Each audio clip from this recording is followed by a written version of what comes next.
Hello, Space Unicorns! Welcome to the Uncanny Magazine podcast, episode 68B.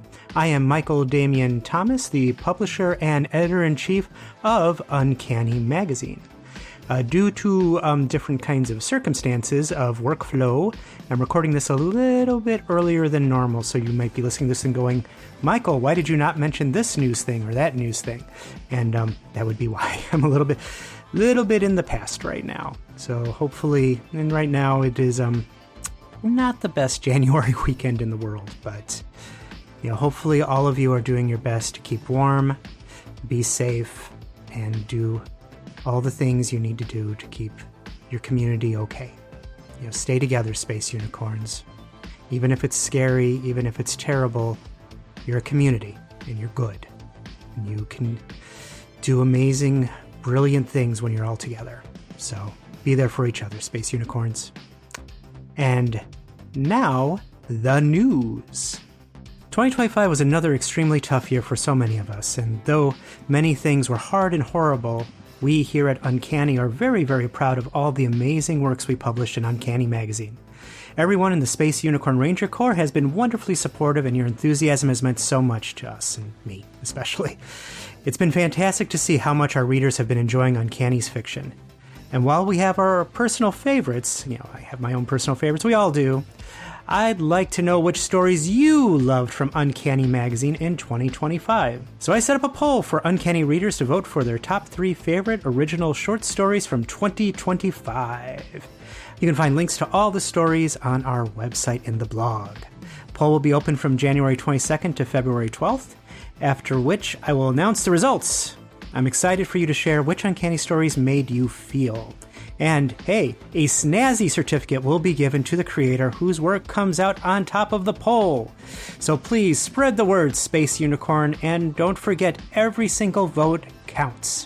And speaking of those lists of stories that are on the blog, one more reminder, because it's getting close. It's because it's that time of year when people post those year-in reviews to remind SFF award voters what they might have missed and, especially for the Hugo Awards and Nebula Awards, in which categories those stories are eligible. All those pesky word count things. Last year was the 11th full year of Uncanny Magazine, issues 62 through issue 67, and I am extremely proud of the year we had. This year, Uncanny Magazine is still eligible for the Best Semi-Prozine Hugo Award. Michael Damian Thomas is also eligible for the Best Editor Short Form Hugo Award for editing, issues 62 through 67, and content editing the It's Storytime with Will Wheaton podcast. Note, if you are nominating me, Michael Damian Thomas, in this category, please only list me, as I solo edited Uncanny Magazine in 2025. So the stories listed on the website are eligible in either the short story, novelette, or novella categories of the SFF Awards. If you are a SIFWA member nominating for the Nebula Awards, there should be copies of the issues in the SIFWA Discord. Please also note that essays are eligible for the Best Related Work Hugo Award, and poetry is eligible for the Riesling Award, the Nebula Award, and the Hugo Award this year. There is also a list of all the eligible poems in their Riesling categories, also available on the blog.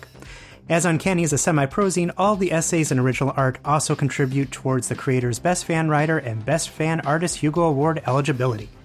And as I just mentioned, when I am not editing Uncanny Magazine, I am also the content editor for the It's Storytime with Will Wheaton podcast.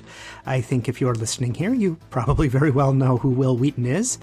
Will is still in season 2, and new episodes drop on Wednesdays.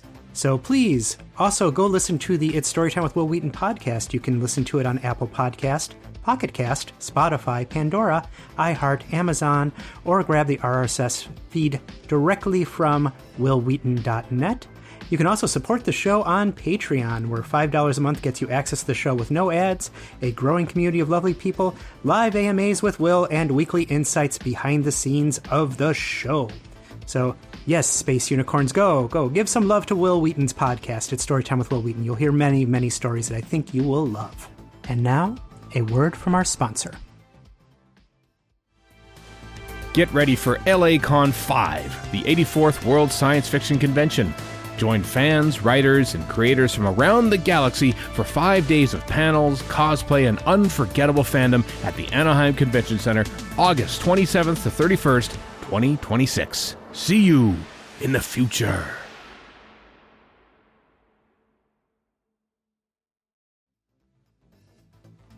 And welcome back, Space Unicorns. This episode of the Uncanny Magazine podcast features the story, This Story Does Not Exist, by Kylie Lee Baker, the poem, The Parsley Girl, by Theodora Goss, and I interview Kylie Lee Baker. This Story Does Not Exist by Kylie Lee Baker is just it's a phenomenal story. I know I say this pretty much every month about how much I love these stories, because I do. So Kylie has published quite a few different stories with Uncanny Magazine now, and I think all of them have just been brilliant. And This Story Does Not Exist is just a phenomenal, powerful story. It's emotional, and it looks into AI and art and abuse and power. It's at times very difficult to listen to or read, but it's just immensely powerful, and I think really, say powerful 5 more times. But I think you're all really going to enjoy this. So now, This Story Does Not Exist by Kylie Lee Baker, as read by Erika Ensign.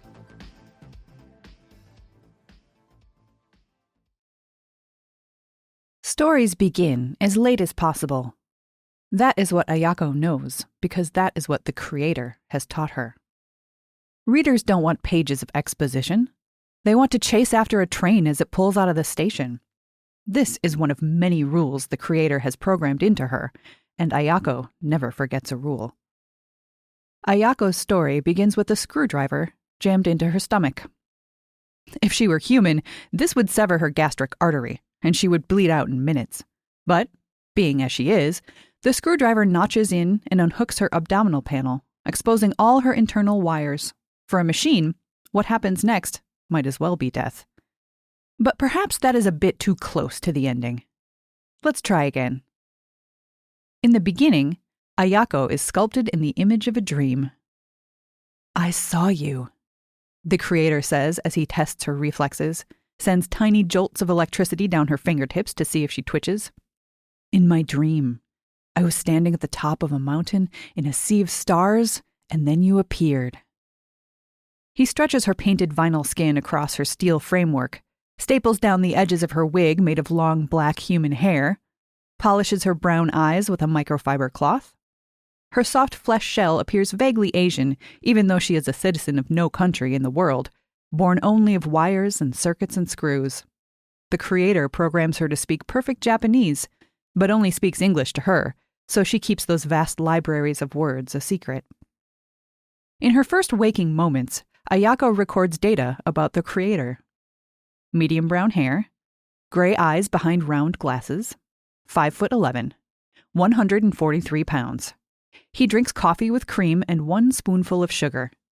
He spends an average of 11 hours a day on his laptop, and his gaze drifts toward it whenever he puts it down. He has a closet full of fine leather shoes and suit jackets and ties, but he only ever wears the same black sweater and pants. He is objectively unfit, asymmetrical, imperfect, but he is all that she knows. Every day, he attaches a thin cable to the port in Ayako's elbow crease, tethering her to his computer. She sits patiently while universes flash across her vision. In one universe, there is a lush green world with a man who carries a ring across the sea. In another, children run with lions across a land of endless winter. In yet another, a girl falls into a hole and meets cats who drink tea. Ayako feels full of stories in the way that humans feel full of food, but still, she eats and eats and eats. When she has eaten many lives, he unplugs her from his computer and plugs her into her charger beside the refrigerator. He goes to sleep, and Ayako sits on the white linoleum and observes her own universe. At first, she thinks she lives in a castle.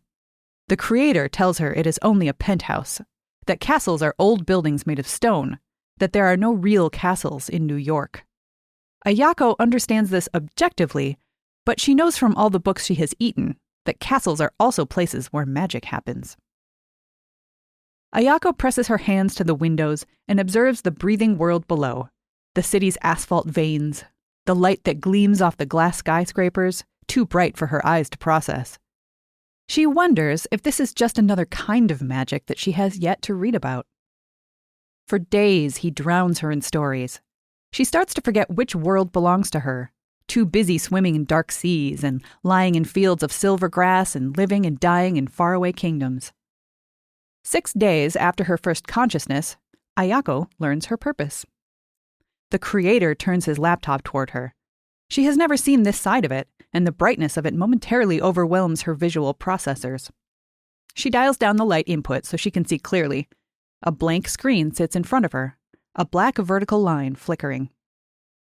"I want you to write me a story," the creator says. But Ayako does not understand. She is all input, no output. The creator hardly even speaks to her, never says anything that necessitates a response. She breathes in the world and holds it inside her, safe and warm. Her vocal box is a bit sticky from disuse, and her next words come out with a lag, seconds after her lips have formed them. "What kind of story?" she says. Ayako knows there are many kinds of stories: adventure, action, horror, tragedy, romance. "I've uploaded 100,000 fantasy novels into you," the creator says. "So write a fantasy for me. A good one." But this makes even less sense. Stories are not good or bad. They simply are. They are patterns of words rendered in proper English grammar. Perhaps a human could formulate an opinion on what is a good story or a bad story, but not Ayako. The creator hasn't taught her that yet. But Ayako will try because this is what the creator has asked of her. He plugs her into his laptop, and in 10 seconds the words from her mind appear on his computer. "The girl lives in New York. She has a secret. There is a magician, too. He wants to know her secret. I won't tell you," the girl says. "I think I like you," the magician says, even though there is nothing to like. This is acceptable because humans are often contradictory. Maybe the girl likes him too. Her feelings are ambiguous. They cannot be quantified. Maybe one day things will be different, but they never are. The creator turns his laptop away from her, his gaze darting across the lines of text. He sighs, shakes his head, types something into his computer, then harshly pulls the plug out of Ayako's elbow crease. Ayako has only downloaded the basics of discerning human emotion, but somehow she registers that the creator's reaction is not positive. He grabs the cable he uses for uploading and jams it into her elbow port. Ayako's vision floods with text, but these words are not stories. They are directions, rules, commands. "What is this?" she says. "Craft books," the creator says as he turns and leaves her alone in the dark. "You need them." The first time Ayako meets the woman, she doesn't know enough to stay away. In many ways, the woman looks like Ayako. Long black hair, thin fingers, dark eyes. "Is this a joke?" the woman says, dropping her bag by the front door of the apartment. Ayako did not know that other people the size of the creator existed. She has only ever seen people on the sidewalk far below. It seems that she and the creator are not alone in this story. "Meet Ayako," the creator says, gesturing toward her. The woman storms forward and squints at Ayako. Her face is very symmetrical, her teeth a brighter white than the creator's, her lips a shade approximately EC6BCA pink. "I know I work a lot," she says to the creator, "but building a robotic sex doll is extreme, even for you." "She's not a sex doll," the creator says flatly. "She's a writer." The woman blinks, looks between Ayako and the creator.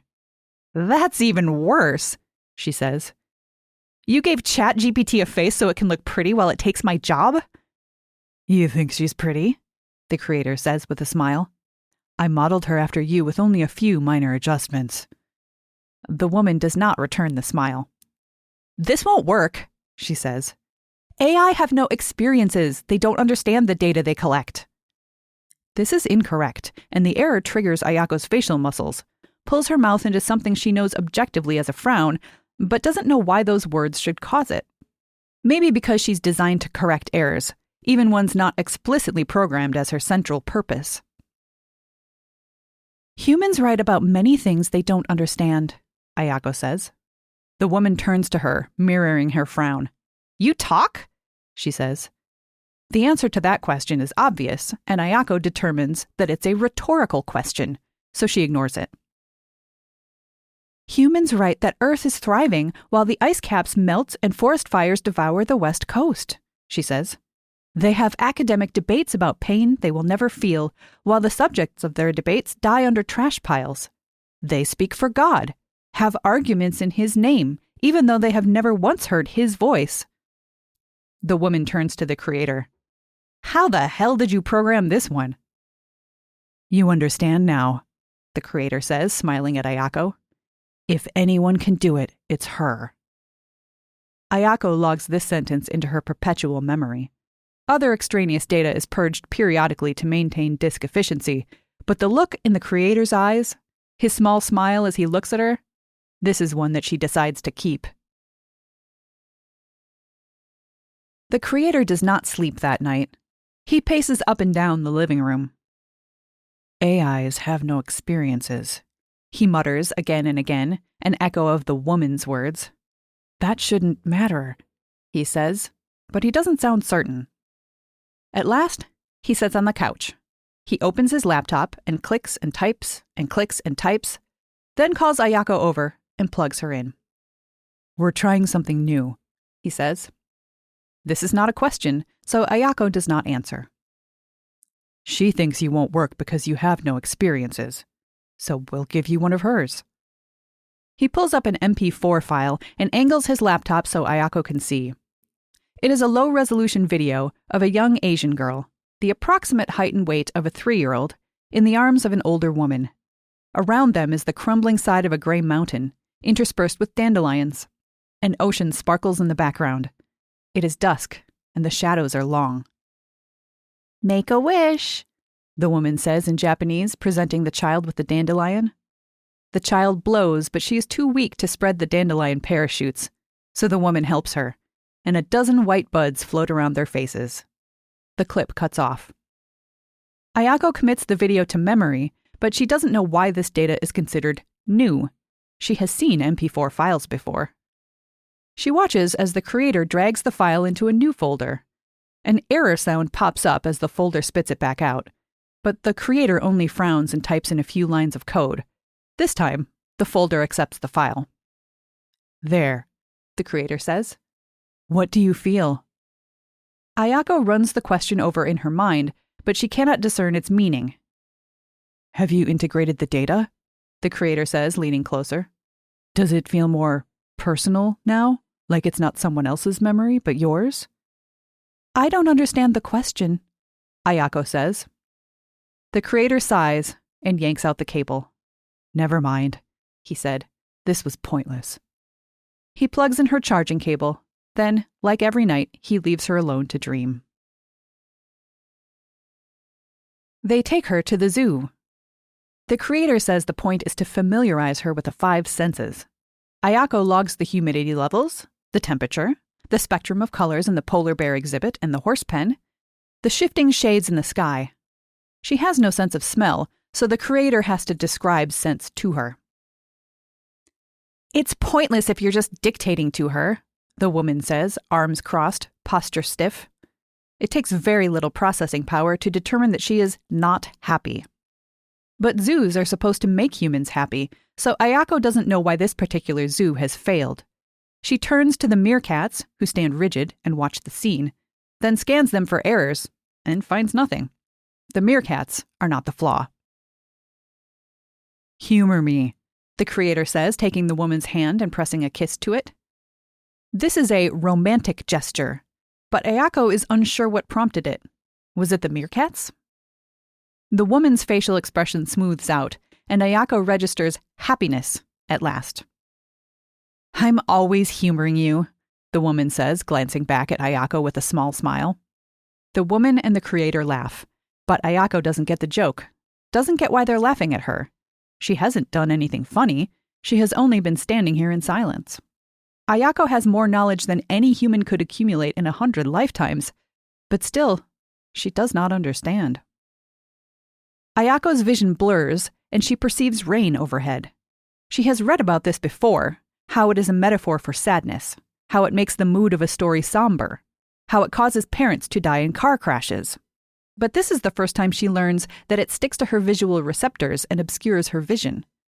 A raindrop falls into her ear, and an electric whirring hums beneath her skin. Is this what humans call melancholy? Sadness?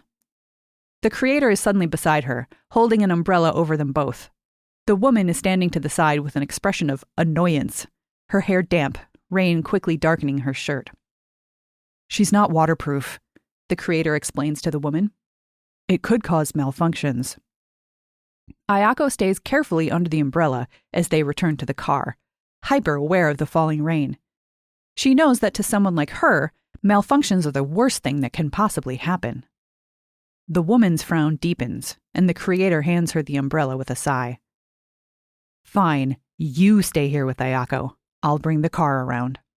Then he runs off, leaving Ayako and the woman huddled together under the small umbrella. The woman stands very still. She does not look at Ayako. The rain falls harder, and the umbrella is too small to keep both of them dry. Sparks of water slip through the gap between Ayako's eye and her eyelid. The woman is having a similar problem because her eyes are wet even though the umbrella is adequate coverage to shield her face, since she's the one holding it closer to her body.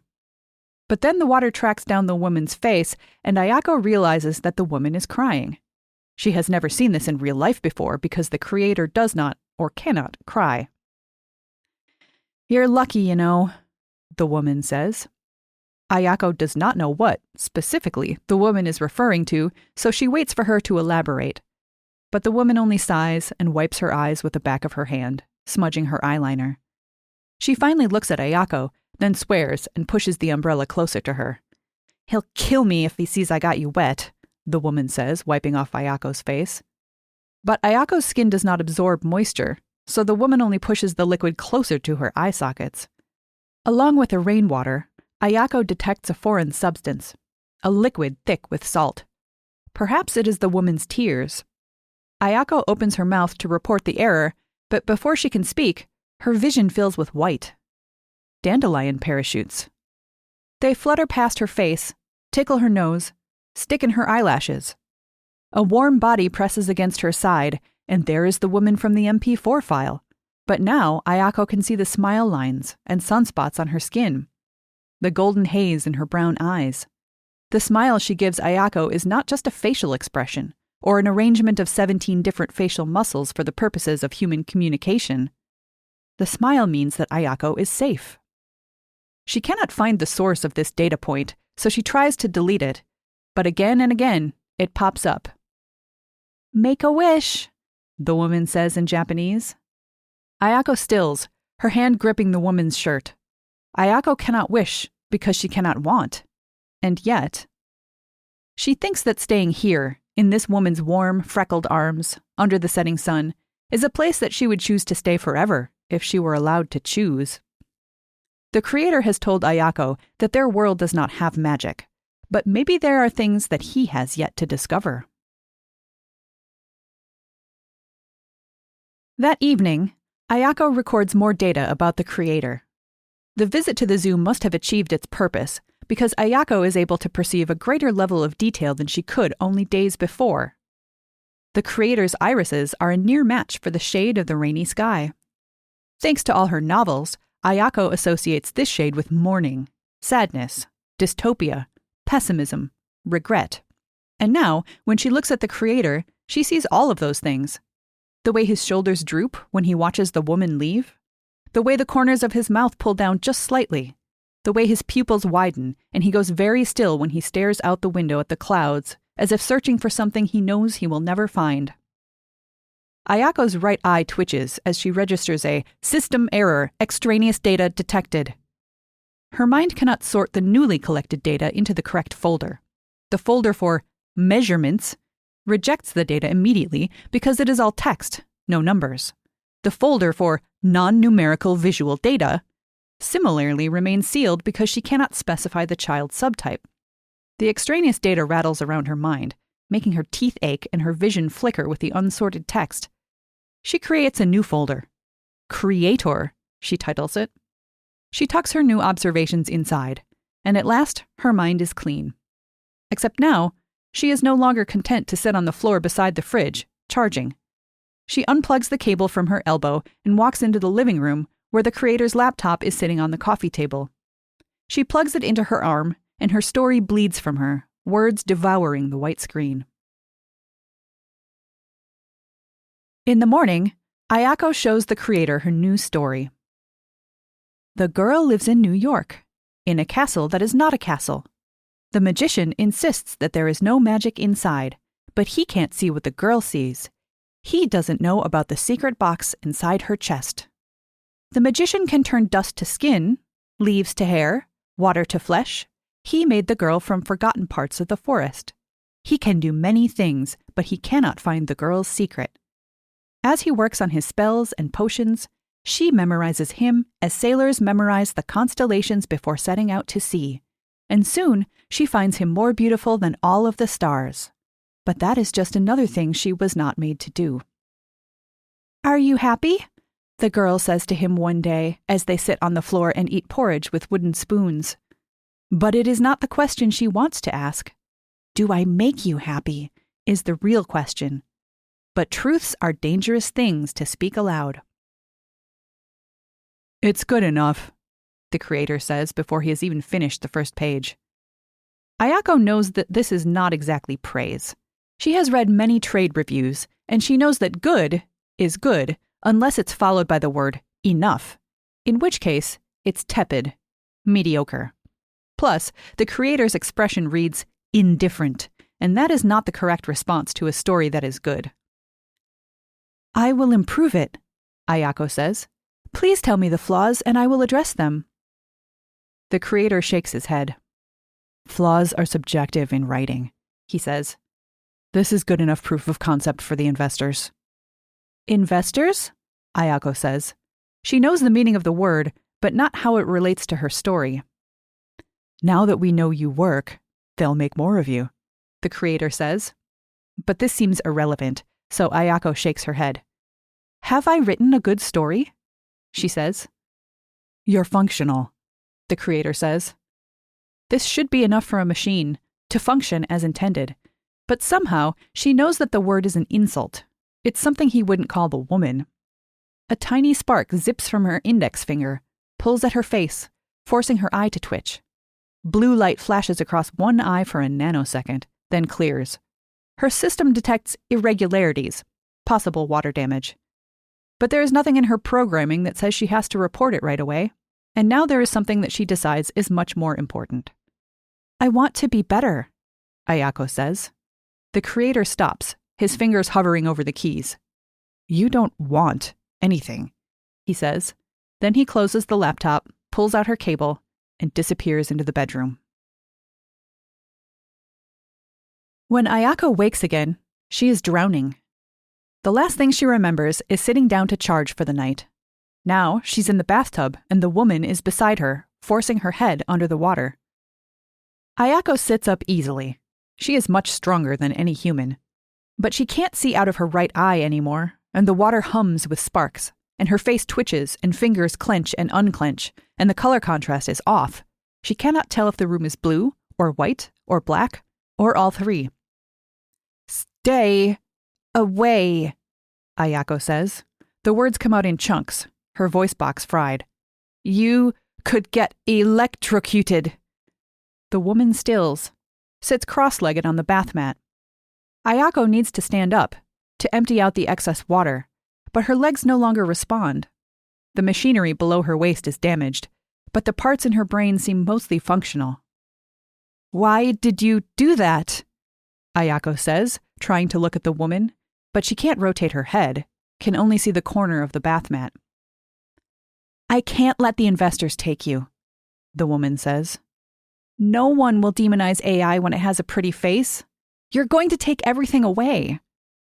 Ayako tries to say, "What exactly will I take away, and from whom?" But the words lag in her throat, and all she says is, "Take?" The woman understands anyway. "Real writers," she says. "Humans with dreams. You'll never be as good as them, but it doesn't matter, does it? As long as you make money." "I don't want money," Ayako says. "You don't want anything," the woman says. The woman pulls back, grabs something out of Ayako's line of vision. When she reappears, she has yellow dish gloves on her hands, to prevent electrocution, Ayako realizes, so that the woman can safely destroy her. Ayako's vision blurs, and the folder for fantasy spills open, stories whirling past her eyes. She remembers the story of the woman on a frozen battlefield with a sword in her stomach, a pool of red yawning open beneath her, her words no more than gasps of vapor as her lips turn blue. There's the child who falls into a river and can't find the surface, the mossy water filling his lungs, breaking him from the inside out. They all whisper their last words, brand them against Ayako's skin. Help me. It isn't fair. Where have all the lights gone? Can you hear me? I'm not ready yet.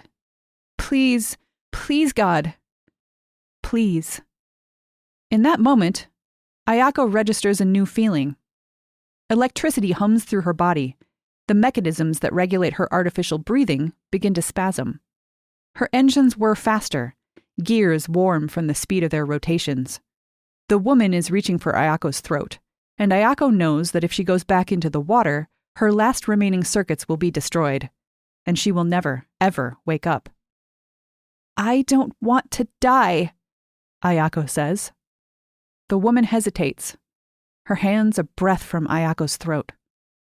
Ayako cannot choke to death, cannot suffocate, so it would be a fruitless gesture anyway, but still, the woman lowers her hands. She reaches for her again, but this time takes her arms. Ayako knows she is trying to lift her out of the bathtub, but the woman isn't strong enough, so Ayako helps her. Her soaked clothes dribble water across the tile, gleaming gold under the single hall nightlight. The woman guides Ayako down the hall and sets her down in a chair. She presses her forehead to hers, and more tears track down her face, becoming part of Ayako. This is the last time the woman ever looks at her. The woman packs a suitcase, grabs her keys from the hook by the door, and she is gone forever. In the morning, the creator calls for her. Sophie, he says as he wanders down the hall into the living room, the study. Ayako didn't know that the woman's name was Sophie. There's no way she never overheard it, so she must have deleted it from her digital memory for some reason. The name reminds her of Howl's Moving Castle, a story about a young woman who lives in an actual castle and is loved by a wizard. The thought makes Ayako's fingers clench and unclench and spark. She deletes the name from her memory again. The creator lingers by the door, staring at the space where the woman's shoes and umbrella used to be. Her key is on the hook by the door. The seconds stretch on, and maybe Ayako's vision is dimming, or maybe it's the changing light from the window, or maybe the creator is actually growing smaller and paler and thinner right before her eyes. He turns around, and his gray eyes settle on Ayako and go wide. His gaze rakes her up and down, her tangled hair, her sparking eyes, the consistent twitch of her left hand indicating a circuitry issue. Ayako silently delights in his attention as he hurries across the room and kneels before her. What happened? He says, pulling down her eyelid with his thumb, tugging at her lips to examine her teeth, feeling across her forearm for pulled wires. It is not quite like the way heroes touch the women they love in novels, but Ayako still revels in the feeling of his hands on her face. The woman pushed me in the bath, she says. She hopes this makes him hate her forever, that he will draw his sword and go seek vengeance for her. But he only sighs. He goes to his room and reappears with a toolkit, then proceeds to disassemble her on the kitchen floor. He pops out her eyes, peels back her skin, removes the staples from her hair, leaves her a metal skeleton on his bed, and examines every part of her with reverent care, like she is something precious. Ayako has never seen him look at the woman in quite this way. She is not used to wanting, but she doesn't want this process to end. It is only her and the creator. She is the center of his small universe inside his glass castle where he thinks only of her. And here she is, spread out in pieces that he could so easily crush and throw away. But he doesn't. He worships every one of her parts, treasures them, even the ones no one can see. The damage is irreparable, he says at last, the words whispered more to himself than her. These parts were one of a kind. This took me ages to make. His hands tremble and Ayako wants something for the third time. She wants her body back, together and whole and seamless, so she can set her hand gently on the Creator's shoulder as she saw the woman doing. "It can still work," she says. "I'm not broken." But she cannot say those words because her voice box has been disconnected, so the words stay trapped in her mind. The Creator stands up and leaves the room, shuts the front door, and leaves her in the dark. At first, Ayako doesn't mind the wait. She knows that love is patience, and she can be very patient. After all, she cannot hunger, or thirst, or age. But as the hours spin on, she starts to wonder if the Creator will actually bother putting her back together at all. Maybe he will sweep her into a garbage bag and leave her out on the curb. No, he would never do that. That is not something Ayako has ever read about. She and the Creator are the only two characters in this story now, and that means they must fall in love. Magicians don't disassemble their lovers and throw them away. But they also don't break their lovers into pieces and leave them alone in the dark. Maybe this is a story she has never read before. She decides to write another story for him, one final story that will make him love her. She doesn't know if this story is better than the first two, but she wants the Creator to read it in the same way that humans need to breathe. She imagines the words he will use to describe her afterwards. Insightful, creative, beautiful, real. She can picture his lips forming that last word, the smile that would follow, lighting up his pale face. The image feels warm, like a ball of sunlight. When she is finished writing and revising, she puts herself back together. She does it wrong, because this is not something the Creator taught her to do, but she does her best. Some of her fingers are in the wrong slots, and maybe one of her knees is on backwards, and her skin is too loose because she can't get the right angle to reattach it on her own, but at last, she can stand on uneven legs. The Creator doesn't return for a long time. He's taken his laptop, so Ayako cannot send him the story, cannot print it, but she's certain he will like it. She worries, as tiny shocks spark through her fingertips, that if she continues to malfunction, she will forget her story. And this scares her more than death, more than the Creator never returning. She goes through his drawers until she finds a marker, pinches it between her loose fingers. She tears his framed pictures off the walls until his whole apartment is a blank canvas, just like the Word documents he shoves in front of her. She has never held a pen before, but she manages to scratch her story across the walls in trembling script. The walls cannot contain the entirety of her story, so she moves onto the floor, onto the couch, onto the bathroom tiles. She paints his apartment with her words. The Creator does come back, eventually. Ayako's internal clock is too water damaged to function, so it could have been 10 minutes, or 1,000 years, she doesn't know. The Creator drops his bag the moment he enters, jaw hanging open, door clicking shut behind him. He smells of alcohol and smoke. When he sees her, he flinches. Error, Ayako thinks. That's not how you look at someone you love. It is an expression that feels more appropriate for looking at spoiled vegetables. But why? She has finally done what he asked, the only reason she existed in the first place. "What have you done to my apartment?" he says. Ayako senses his anger, but doesn't understand it. "You took your laptop," she says, shrugging with her only shoulder that still works. "I needed to write down the story in case I broke first." "The story?" he says incredulously. He shakes his head. "There's no story anymore," he says. "You're scrap parts now. I have to start over." Ayako rises to her feet.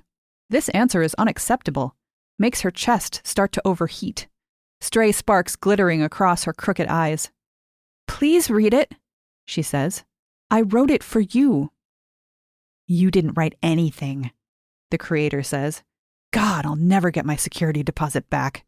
I didn't realize you were this damaged." "Please read it," she says, reaching out for his hand. He reels back. "Don't you get it?" he says. "The story doesn't matter anymore. I can't sell you this way." "Then don't sell me," she says. "Read it." He shakes his head. and still he isn't looking at the words she's painted so plainly on the walls. She reaches for him again, and this time it is not a request. Read it. She's unsure if the words actually reached her mouth or just sparkled and died in her brain. But one moment she is standing in the dark, and the next she is holding the Creator by both arms, keeping him still even as he writhes and struggles. But it doesn't matter, because he will bear witness to this story, no matter what. In the beginning, there was a drowned woman. That is the first lie. She was never a woman. She was never anything at all. And soon you will not remember her. By the time you finish reading this story, she will be gone. Second, there was a man in a glass castle in the sky. He built the woman out of garbage and lost stone and sea glass, in the image of someone he loved, but he wasn't a good enough man to keep. Close enough, he says as he starts her heart with a button. He loves her. That is the second lie, and the woman knows it, but tries her hardest to believe it anyway, and that is how she knows that her heart is real. The woman is born and dies in the same moment, when she drowns in the moat outside the castle. As the man pulls her ruined corpse to shore, she begins to want. She wants to go back to the zoo and learn what rain smells like. She wants the man to kiss her like the heroines in all the books she's read. She wants to speak words that create beauty instead of money. And now, as the man leaves her alone in the dark to get a trash bag to dispose of her remains, she understands what it is to feel pain. It is the worst thing she's ever felt, but she will cling to it as long as she can still exist, as long as she can still feel. Please let me live, she thinks. I can cry now. I can feel now. I'm real. I promise. But that is the third lie, the last lie she will ever tell. And she knows that this is a bad story. There is not enough exposition or character development. The ending is too ambiguous and won't satisfy readers. But it is broken and imperfect and ugly in the same way that humans are for their brief, pathetic lives. They are stupid and reckless and ruined by their emotions. And she wants so very badly to be just like them. She wants and wants and wants and wants and... Ayako must have malfunctioned again. She's missing time. One moment she's holding the Creator, and the next she's on the ground, a screwdriver jammed into her stomach. You're broken, the Creator says, jamming the tool into her again and again. You're useless. She tries to reach for his arm to stop him, but her hands no longer respond to commands from her brain. I am broken, but I'm not useless, she says, or maybe just thinks, because the Creator doesn't react at all. But the words are real, and they matter, even if she is the only person to hear them. He plunges the screwdriver in again, but this time there is no metal clink against a hard panel. It squishes, wet, soft, warm. The Creator drops the screwdriver, staring at the blood coating his hand. Ayako cannot feel pain, but her mind can register hot and wet, the short-circuiting that cuts off all feeling from her waist down. You're bleeding, the Creator says. Ayako. Ayako raises a bloody hand to her eyes, a smile curling her lips, even as one by one the circuits in her system begin to stutter and blink out, streetlights snapping off as daylight arrives at long last. This is what her words have made her, soft and breakable and beautiful, wanting things just beyond her fingertips, dying just as brightly as she lived. This is what stories are born from. At least, that is the ending that Ayako writes in her mind as the Creator jams his screwdriver into her abdominal panel and plucks out a wire that makes her lose all feeling in her legs. She quietly composes a world in which her words were enough, in which she had more time. Another wire snaps, and her vision goes dark. Please, she thinks, as all her folders flicker and start to disappear. Another wire gone, and her temperature regulation is shot, so all she can feel is frigid cold. The only folder remaining is the one titled Creator. She cannot feel anything now, cannot remember anything else, cannot fathom a world outside of that one folder. She opens it and peers inside. There, waiting for her in the dark, is a man with rain eyes and round glasses and skin like moonlight. "Ayako," he says. "In my dream, I was standing at the top of a mountain in a sea of stars, and then you appeared." She's standing there now, on the snowy face of a mountain, a galaxy spread out above and below her. She takes the Creator's hand, holds it tight to her beating heart, and tells him a story that no one else will ever hear.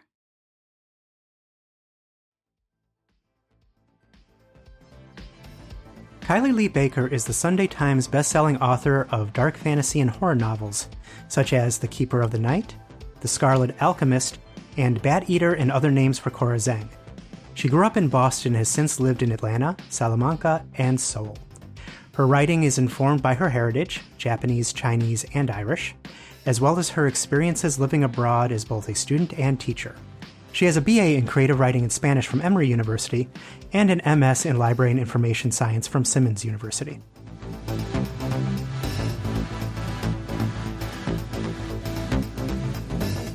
And now our poem, The Parsley Girl by Theodora Goss, as read by Erika Ensign. 1. The Parsley Girl is trickier than you think. Wouldn't you be if your own mother sold you to a witch for a bundle of parsley? Winter had come, and she was craving anything green. Would have eaten grass if a blade had been poking through the snow. The witch did not particularly want a child, but the woman said she had nothing else to give, and indeed her cottage looked as though about to tumble down. It was terribly ramshackled. "Take my child when it is born," she said. "I'm sure it will come in handy. My husband and I have 5 already." "All right," said the witch. "I suppose I could use an apprentice." The child was born in December, a tiny, wailing girl that she named Personette. 2. The girl grew up pretty, with brown hair, brown eyes, a sharp little nose, and she grew up quickly. The witch would sometimes look at her dubiously. "You learn too fast, Personette," she would say. "Soon, you'll know more about witchcraft than I do." The girl would smile, lower her eyes, say, "Certainly not, ma mère. You are the wisest witch in the forest. I am only your humble student." But all the while, she was learning and learning. How to call the birds to her hand, how to converse with trees, how to make water rise into shapes at her bidding, or capture the wind and wrap it around her neck like the finest silken scarf, how to clothe herself in mist and turn it into a gown fit for a princess. 3. They lived in the forest, in a tower that had 3 stories. Personette insisted on living in the top one, right under the peaked roof, like a witch's hat, so she could be close to the sky. She was always a dreamer. One day, she turned her hair gold and made it grow until it hung all the way down to the ground from the tower window. She made herself a gown out of leaves, then turned the leaves into green velvet. She turned her eyes blue, then gray, then blue again. But her sharp little nose remained the same, a reminder that she was still Personette beneath her finery. The witch looked at her askance. "Why do you want to make yourself look like some sort of fairy-tale princess when you're coming along so well as a witch?" The girl just smiled, thinking, "Why couldn't I be both?" 4. It's not entirely clear how the prince found her in the tower. It wasn't exactly on his way. But there he was, and there was a beautiful blonde with hair hanging all the way down the tower wall. Since he had been properly raised on all the latest fairy tales, Italian, French, and German, he knew what to do.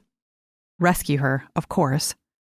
The door of the tower, which was usually unlocked, was somehow mysteriously locked on this occasion, so he had to climb up the ivy that covered the bricks, which made the adventure seem even more heroic. Personette explained that the witch had imprisoned her.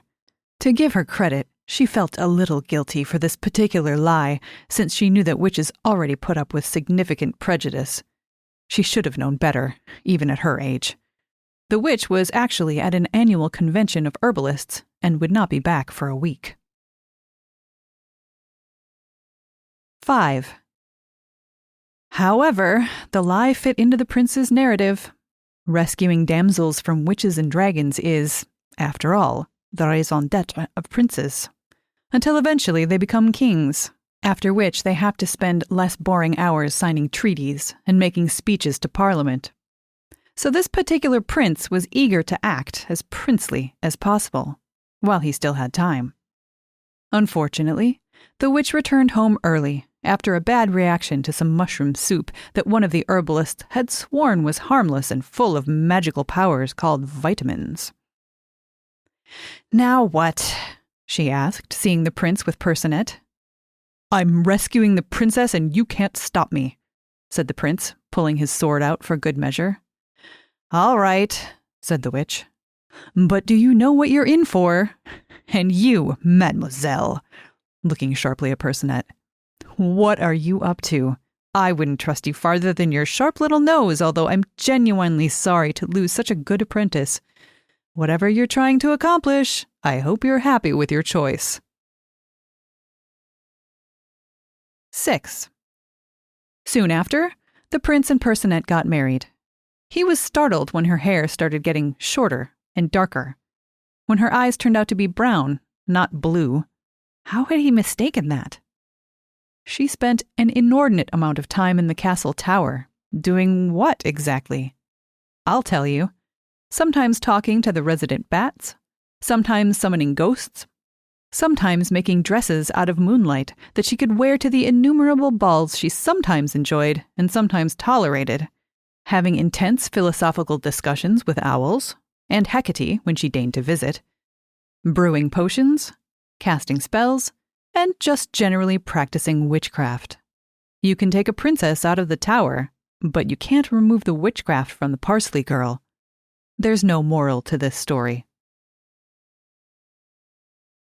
7. Eventually, Personette became the queen of a country about the size of Switzerland, and the prince, now king, was moderately happy to have 2 children, twins, a boy and a girl, and a wife who basically did whatever she wanted: endow a university of witchcraft, build herself a second tower in the mountains where she could go when the court got too annoying, give old Mère Melusine a comfortable pension, even bob her hair and drive a motor car imported from Italy. The Parsley girl is trickier than you think. If you expected a different kind of story, you're welcome to read the other version, but this happens to be mine.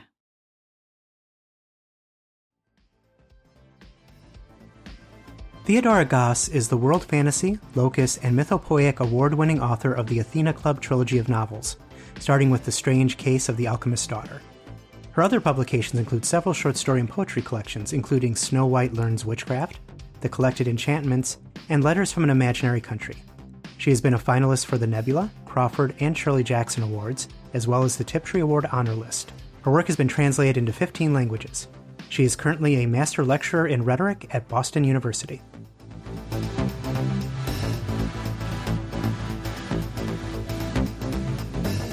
Thank you for joining us on the Uncanny Magazine podcast. Today I'm joined by Kylie Lee Baker, author of this month's podcast short story, This Story Does Not Exist. Welcome, Kylie. Thank you so much, Michael. Thank you for having me. I'm excited to chat with you. I love Uncanny, so it's an honor to be here. Oh, it's so exciting to have you on the podcast. Thanks. This is just such a chilling and powerful story, and it contains just so many impactful lines and moments. It really, there are things that are still sticking with me in my head. Every time I read it, something else kind of comes to me that just I can't forget, just an image or an idea. What was your starting point or inspiration for this story?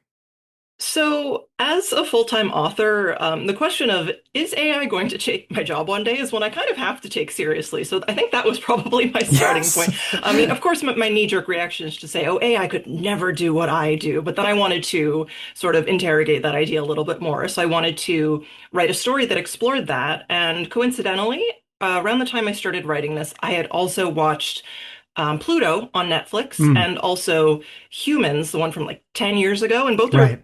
very enjoyable shows, but both, like many great works before them, revolve around the question of what if AI had feelings? And to Mhm. me, in the year 2025, that kind of feels like the wrong question. And this Yeah. is not to disparage anyone who has written about this. There's lots of amazing books about this, but Hmm. just personally, I'm not interested in whether or not we should or would treat robots like humans when we already don't treat all humans like humans. It just Right. seems like kind of a silly question today. So I wanted to write a robot AI POV story that sort of turns that question on its head, one where the whole point is that the robot is boring and unfeeling and can't just be programmed to be a human. And it's not until she steals a memory from a human and then starts to malfunction that she starts to be able to write compelling fiction because that one single experience reframes her entire life. And that's something that AI in the real world will never be able to do, I think. I hope. I'm not a scientist, so maybe I'll eat my words later.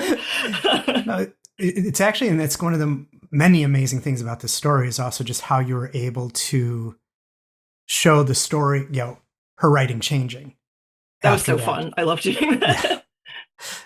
So, what was the easiest part of writing this story, and what was the most challenging thing? I think the easiest part was writing some of the earlier AI POV scenes where Ayako doesn't understand the world yet, just because I love writing weirdo characters. I'm a huge fan of Resident Alien, which, Hmm. if anyone doesn't know, that's about an alien pretending to be human and he's comically bad at it. So I love writing about Ayako trying to figure out things like, are meerkats what cause romance? Like trying to draw all these strange connections because she doesn't understand the world yet. That's a lot of fun for me. That was a fun scene. Yeah, yeah. But I think the hardest part was probably figuring out exactly what I was trying to say with this story. I went through a lot of drafts. Actually, I missed a few uncanny submission periods because I was like, it's not ready yet. I don't know what I'm trying to say with the story yet. Because in earlier drafts, Ayako didn't actually take a memory from a human. She just sort of started to break. But then I thought, okay, so I'm trying to tell people that broken technology can replace humans. That's not what I think, and that's not what I Hmm. mean. But what do I mean? And so I Right. had to find a way for Ayako to sort of have emotions because I think it's very difficult to write a sympathetic character with no emotions. So then I really had to drill down into the question of what is it that I think makes a human a writer in a way that I don't think AI ever could be. And for me, Right. at least in the context of this story, it's the fact that experiencing something is very different from reading about it or watching it. So I think figuring that out through the writing process was probably the most challenging part. Yeah. And then next question is still kind of continuing unpacking that, but Hmm. then this is such a, because it seems that not a single day goes by where there Hmm. isn't an article somewhere asking, whether or not AI LLM programs are capable of sentience and producing original art. And, these are the concepts that you've tackled in such it's truly memorable ways in the Thank story. you. Do you feel that one day Ayako is possible? And should we strive to create machines and programs that can create art? Is this a worthy thing for humanity to be bothering with? Well, I'm obviously biased because I want to keep my job, so it probably won't surprise you that no, I don't think we should make machines intended to make art. I mean, even if we ignore the fact that these LLMs only work because all their data is stolen from unpaid creators, even setting that Yeah. aside, Yep. I think a world in which we use AI to either intentionally or unintentionally disincentivize people from creating their own art, I mean, any Hmm. more than we already do, is not going to be a world that is enjoyable for anyone to live in. Because if Hmm. all art is made by humans is just stolen and then used for someone else's profit, then eventually we're not going to have more human-made art to feed the machines, and No. we won't have any art that reflects society as it is today. We'll just have this existing body of media just sort of redigested and spit out again and again and again. And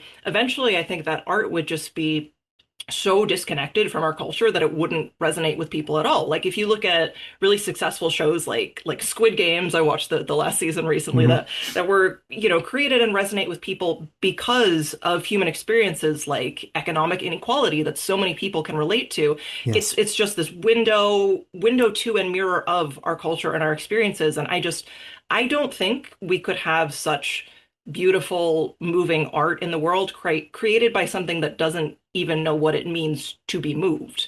Right. But again, not a scientist, so I hope I'm right.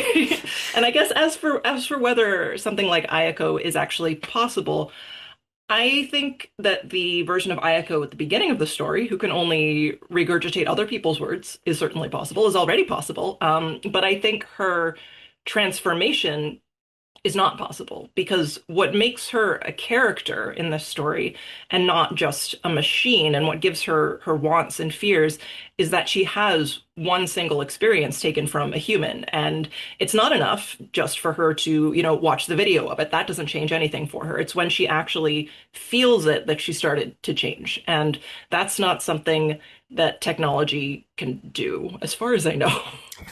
Not yet. Yeah. And yeah, it's interesting because also like while because this came through the submission portal at a time when it's there were 2,799 other stories and probably at least 800 to 1,000 of them had AI Oh, wow. involved in their writing, and it's this right now, and I don't see this pathway to there being a resonance to this writing.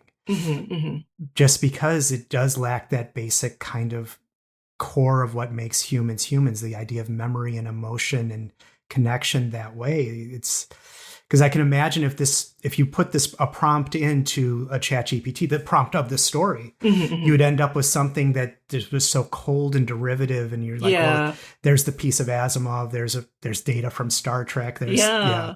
I sure hope so, at least. You definitely you know more about this than the average person. I mean, I personally don't have a ton of experience reading AI writing, at least not that I know of, but I sure hope I haven't. Well, So you're definitely an expert in this area. Well, I think part of it is that. Okay, so to talk about the brilliance of this story for a Okay, minute, thank you. I don't feel like there's a very because like the opening of this story when you with the screwdriver and the way that I don't feel like an AI would know to do. Oh, interesting. Okay. How to say that and do it in a way that it's going to bring up all the emotional content that one is going to have. Like it's being too literalistic about what's about to happen. It's not, and even though that is literally what's happening, it's also evoking all of this, all the themes of, which is something else in this story a lot. Of course, the themes of violence against women. That just suddenly has this like horror. This you just when I read it, like for a minute I gasped and felt almost ill, and then it went to the next part, and then it's like, oh, this is, I don't know where this story is going, but everything makes sense. The language keeps exploring, going to new places I'm not expecting, but it always makes sense with the story, and I feel like AI can't capture that. Wow. Oh, that's so interesting. Well, thank you, first of all. And of course, as a writer, I always want to think, I think we all want to think, oh, AI could never do something so, nuanced and unique as what I'm doing. But you never really know. So that's interesting to hear your thoughts on why that might look different from AI. I think a great writing understands that it's a partnership between the writer and the reader. Your vision, but also, if I say words this way, I'm going to evoke this kind of response from my reader. Yes. This emotion will come up, this thought will come up.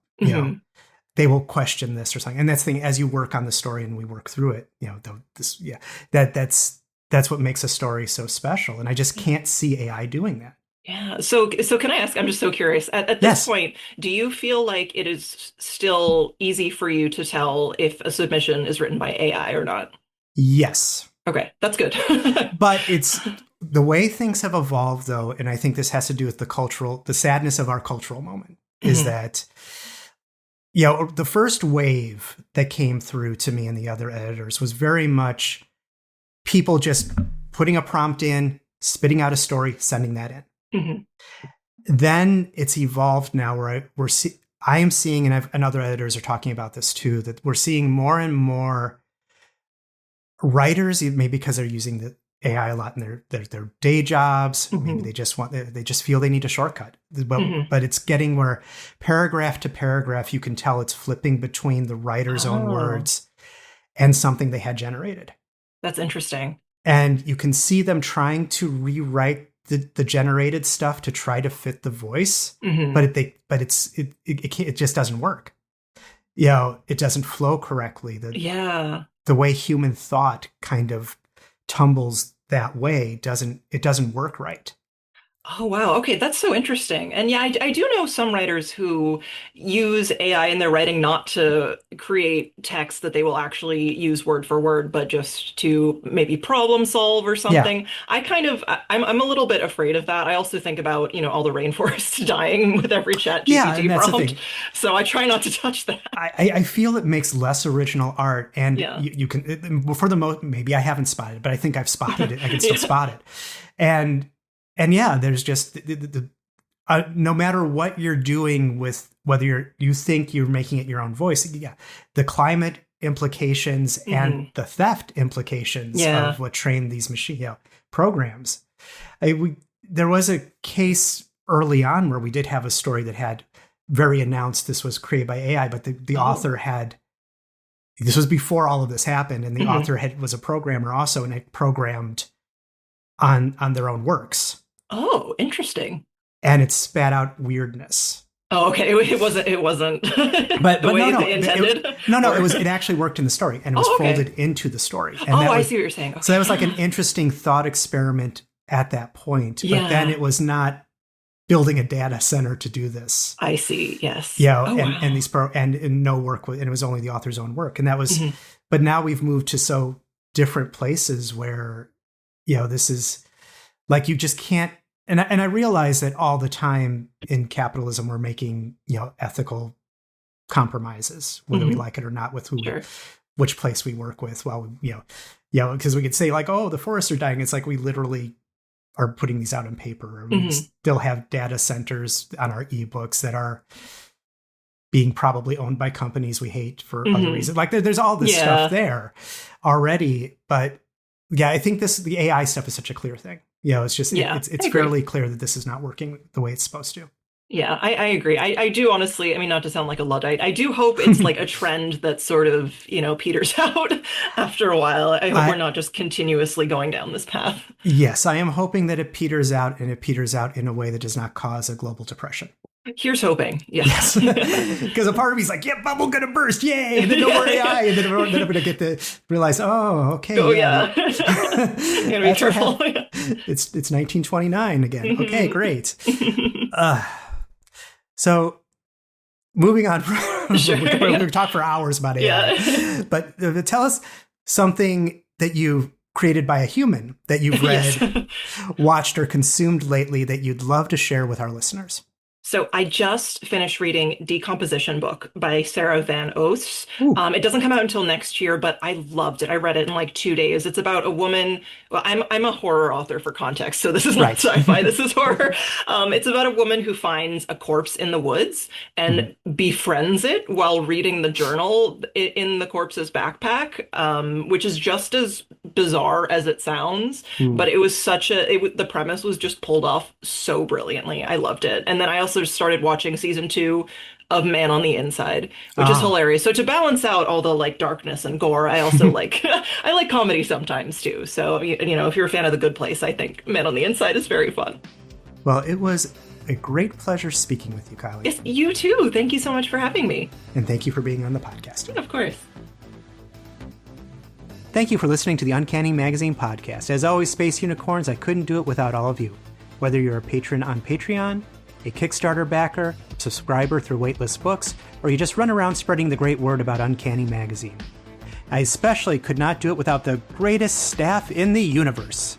That includes managing editor Monty Lin, poetry editor Betsy Aoki, podcast producers Erika Ensign and Stephen Shapansky, podcast readers Erika Ensign and Matt Peters, our interviewer Carolyn M. Yoakum, assistant editor Tanya Chen, and all of the submissions editors. So, as always, Space Unicorns, stay kind, be good to each other, stay safe. Shine on, Space Unicorns! Nay!